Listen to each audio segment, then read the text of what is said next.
In today's video, I'm going to teach you how to embed draw.io diagrams in Confluence. By the end, you'll know the quickest way to bring an existing diagram into a Confluence page without rebuilding it from scratch. Start by opening the Confluence page where you want the diagram to appear and switch the page into editing mode. You should be looking at the standard Confluence editor with your cursor active in the spot where you want the diagram.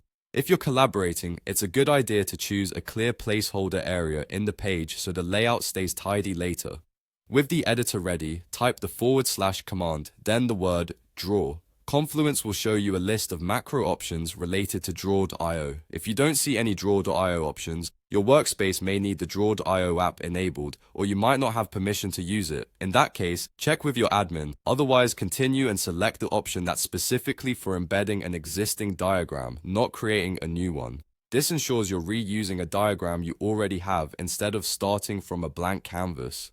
A dialog will open showing your recent diagrams. This list pulls from the diagrams you've worked on most recently, which makes it easy to find the right file. Take a moment to confirm the preview or the file name so you're embedding the correct diagram, especially if you have multiple versions. If your list is long, use the search field at the top of the dialog to quickly narrow it down. Once you've identified the diagram you want, select it so it's highlighted, then confirm by clicking Select. Confluence will prepare that diagram for embedding. Next, click Insert to place it directly into your page at the cursor location. You should now see the diagram appear inside the editor, ready to be positioned just like any other page element. At this point, you can drag the edges to resize, align it with surrounding content, or add a caption to provide context. If your space uses sections or columns, consider placing the diagram in its own section for better readability. Keep in mind that embedded draw.io diagrams typically remain linked to their source,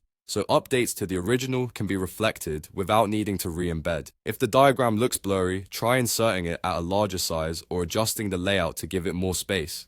And if the macro frame appears empty, refresh the page editor and repeat the insert step. That's it.